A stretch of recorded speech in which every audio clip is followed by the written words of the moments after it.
देखिए भोपाल एमपी से बहुत करीब है। एक जमाती ने सुन्नी से कहा चलो भोपाल दिल्ली, चलो भोपाल दिल्ली। उसने कहा क्यों भैया क्या बात है?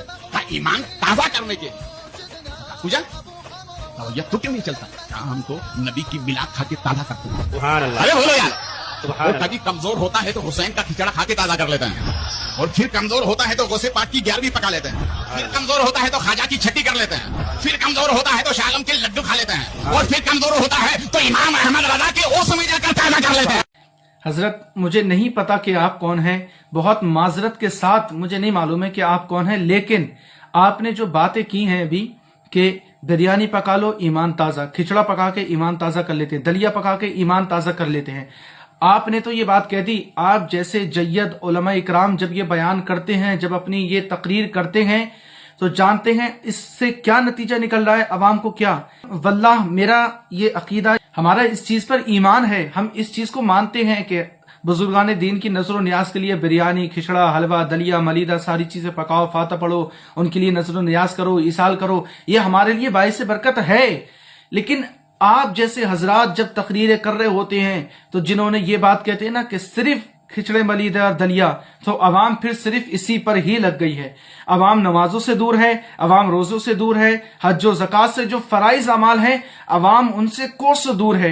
नतीजा क्या निकला है? हमारी अवाम सिर्फ खिचड़ा, हलवा, कूंडे, पूरी, लस्सी, दूध, छाछ, दलिया, मलीदा, इन सारी चीजों पे लग गई है बस। इसके अलावा हजरत मैं अपने दिल का दर्द बयान कर रहा हूं, एक इमाम होते साथे मैं बता रहा हूं कि क्या गुजर रही है नीचे लोगों पर।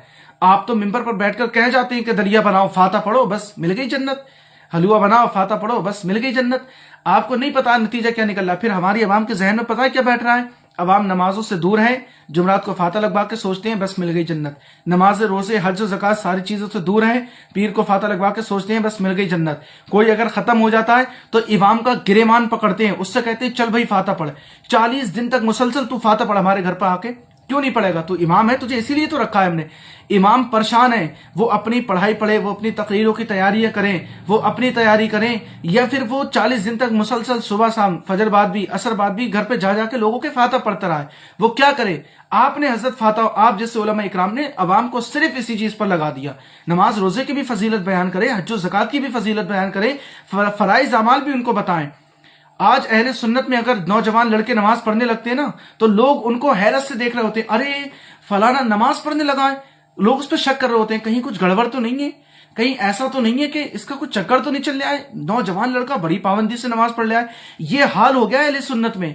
अगर कोई पाबंदी से नमाज पढ़ने लगे लोग उस पर गलत शक करने लगते हैं। बताइए, तो नमाजी के दूसरों के लिए, हमारे लिए नहीं है। हमारे लिए क्या खाली खिचड़ा, हलवा, मलीदा, दलिया, दूध, छाछ, लच्छी, ये सारी चीजें बची हुई हमारे लिए हजरत।